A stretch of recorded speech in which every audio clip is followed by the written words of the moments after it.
Shalom, salam sehat dan semangat bagi kita semua, sahabat-sahabat GKI Taman Aries dimanapun Anda berada. Kembali lagi di program kesayangan kita, Berita, belajar dari tokoh Alkitab, dan bersama saya, Irene Krisanteme. Sahabat Berita, dalam kesempatan kali ini, Harun akan menjadi tokoh yang kita kenali bersama-sama lebih dalam. Tentu, tokoh Harun bukan tokoh yang asing bagi kita, bukan?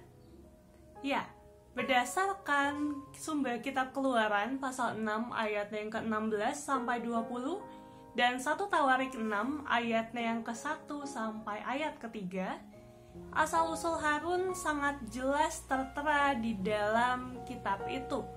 Harun diketahui sebagai anak dari pasutri Amram dan Yokebed. Itu berarti Harun adalah keturunan generasi ketiga dari suku Lewi. Dan seperti yang kita semua ketahui, bahwa Harun juga berarti adalah tokoh saudara kandung dari Musa dan Miriam. Ya, Harun adalah tokoh yang sangat terkenal. Ia juga sangat dikenal sebagai kawan seperjalanan Musa dalam memimpin bangsa Israel keluar dari tanah Mesir. Saking terkenalnya, sampai-sampai Bapak Ibu, saudara sekalian, Harun punya julukan khusus. Harun dijuluki sebagai mulut dan bibir dari Musa, alias juru bicara Musa. Ia saking terkenalnya dalam kesetiaan yang mendampingi Musa, Harun sampai-sampai dikatakan sebagai pasangan duet yang pas bagi Musa yang merasa tidak mampu untuk menghadapi Firaun seorang diri. Luar biasa, bukan? Saking setianya, Harun akhirnya dinobatkan sebagai imam kepala. Karena apa? Karena Tuhan merasa bahwa Harun cukup setia di dalam melayani Tuhan dan mendampingi Musa, adiknya. Namun, sahabat, di dalam kesetiaan, kesempurnaan, dan segala yang baik yang Harun tunjukkan di dalam pelayanannya, rupanya Harun sendiri mengalami kejatuhan. Ya, Harun terjatuh saat ia tidak cukup tegas untuk menyikapi bangsa Israel di dalam perjalanan keluar dari tanah Mesir. Harun terjatuh saat menyetujui pembuatan patung anak lembu emas sebagai ilah lain bagi bangsa Israel. Kenapa Harun setuju? Menarik, Bapak Ibu. Dalam konteks kisah Musa dan Harun yang dapat kita baca di dalam Keluaran 32 ayatnya yang pertama sampai 35, boleh nanti Bapak Ibu, saudara sekalian membuka Alkitab kita secara pribadi di rumah. Akan tetapi saya paparkan secara singkat di dalam Keluaran 32 ayat 1 sampai 35. Saat itu bangsa Israel sudah keluar dari tanah Mesir. Mereka tengah berjalan melalui proses untuk tiba di tanah Kanaan. Akan tetapi, saat itu diceritakan waktunya sudah dekat untuk Sabat.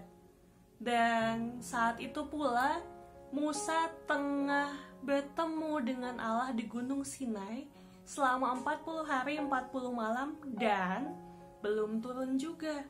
Sementara bentar lagi Sabat. Mereka kebingungan apa yang harus mereka lakukan. Sedangkan mereka hanya didampingi oleh Harun, partner Musa. Seharusnya saat itu mereka tengah mempersiapkan diri untuk mempersembahkan korban syukur bagi Allah. Tetapi karena dirasa tidak ada yang memimpin, tidak ada sosok yang cukup kuat untuk dapat memberikan komando, akhirnya bangsa Israel gusar. Bangsa Israel akhirnya merasa gelisah. Mereka setelah menunggu Musa 40 hari 40 malam, mereka berpikir, kemana Musa? Dan mereka merasa diabaikan. Nah, di dalam kondisi yang tidak stabil seperti itu, di dalam kondisi yang bangsa Israel merasa kehilangan pemimpin utama yang diharap memimpin mereka melanjutkan perjalanan, akhirnya mulai merajuk kepada Harun.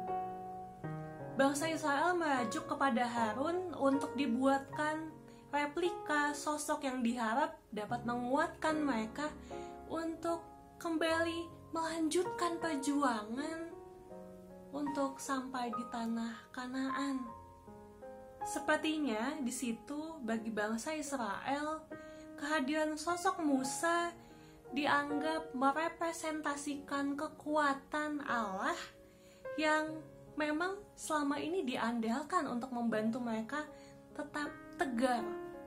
Akan tetapi karena saat itu di tengah penantian mereka gelisah, mereka tidak sabar, bangsa Israel berpikir ada baiknya nih kalau mencari sosok lain. Akhirnya mereka membujuk Harun. Harun tentu tahu bahwa membuat Allah lain dalam bentuk apapun tidak dibenarkan oleh Allah. Ketika orang Israel saat itu menginginkan sosok Allah lain untuk membantu menghayati iman mereka, Harun tidak kuasa untuk menolak permintaan bangsa Israel.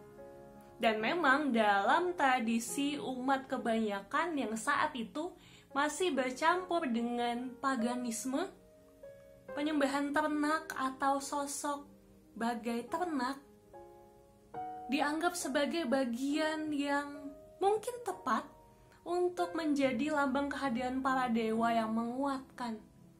Jadi mungkin menurut Harun itu sah-sah saja. Sayangnya di situ Harun ketika tahu apa yang baik, apa yang benar dan berkenan di hadapan Allah, Harun tidak mengatakannya secara tegas kepada bangsa Israel. Sayangnya mereka semua tidak lagi menyadari bahwa Allah orang Israel yang disebut sebagai Yahweh tidak menyetujui dan tidak memperkenankan ada Allah lain dalam bentuk apapun di hadapan mereka semua. Dan Harun yang harusnya memahami peraturan tersebut malahan oke-oke aja dan terkesan memprakarsai pembuatan patung lembu emas itu. Harun malahan pada akhir-akhir kisah yang boleh kita baca di kutipan Alkitab tadi, di ayat 21-23, Harun cuci tangan. Dia tidak lagi merasa berhak campur tangan atas keputusannya menjerumuskan bangsa Israel yang memang sudah keliru. Harun cuci tangan, padahal ia tahu ketika ia sudah ditabis sebagai imam, sebagai pemimpin, semestinya ia lebih menjiwai apa yang dikehendaki dan dilarang oleh Allah untuk mereka kerjakan. Dan lagi, saat dipertanyakan oleh Musa, dapat kita baca bahwa Harun menyalahkan apa yang dilakukan oleh orang Israel yang tersesat saat itu pemikirannya. Sahabat berita, dari kisah ini menarik. Nampak sebuah perangai yang kelihatannya tidak asing, sering dilakukan oleh banyak orang. Bahkan mungkin secara tidak sadar dilakukan juga oleh kita di dalam kehidupan sehari-hari. Apa itu? Tindakan cuci tangan. Oh, Tentu bukan tindakan cuci tangan secara harfiah yang biasa kita lakukan untuk menjaga sanitasi diri. Akan tetapi, cuci tangan di dalam konteks ini adalah enggan bertanggung jawab atas sebuah masalah yang terjadi di lingkungan sekitar tempat kita berkomunitas. Padahal, secara sosiologis, salah satu kodrat manusia di dalam kehidupan sosial adalah bertanggung jawab atas kehidupannya sendiri dan kehidupan orang lain yang ada di sekitar mereka. Apabila ada satu pihak yang keliru, tidak dapat bertanggung jawab atas perbuatannya, maka secara sosio-kemasyarakatan sudah menjadi tugas untuk sesama di sekitarnya membantu mereka yang keliru itu untuk memperbaharui diri, membantu untuk berubah menjadi lebih baik. Dan bila dilihat dari sisi tugas perutusan Musa dan Harun sendiri di situ, kita juga bisa menyimak bahwa seharusnya sebagai pemimpin, Harun bertanggung jawab atas apa yang dilakukan oleh umat yang dipimpinnya.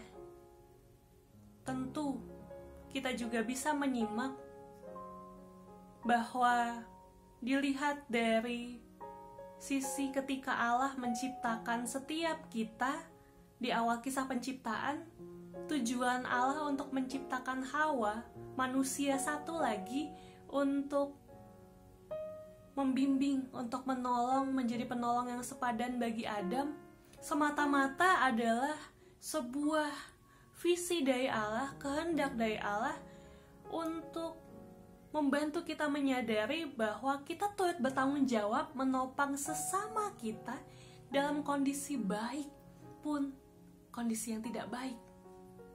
Dan di dalam perihal kisah Harun, jelas bahwa terlihat Harun belum bertanggung jawab atas kesalahan umat yang bersama-sama hidup dengan dia, yang berproses bersama dengan dia, dan ia akhirnya melemparkan tanggung jawab itu kepada diri masing-masing orang Israel. Nah, sahabat berita, apa yang dilakukan oleh Harun mungkin sulit untuk kita pahami secara satu peristiwa saja.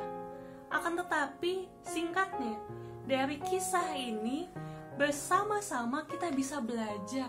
Dari kekeliruan Harun kita bisa belajar bahwa sebagai umat Kristiani yang sudah ditebus oleh Allah sendiri, hendaknya kita mengolah diri kita masing-masing untuk saling melakukan 2B. Apa itu? B yang pertama, berteguh hati untuk tidak terbujuk oleh bujuk rayu melakukan hal-hal yang tidak baik.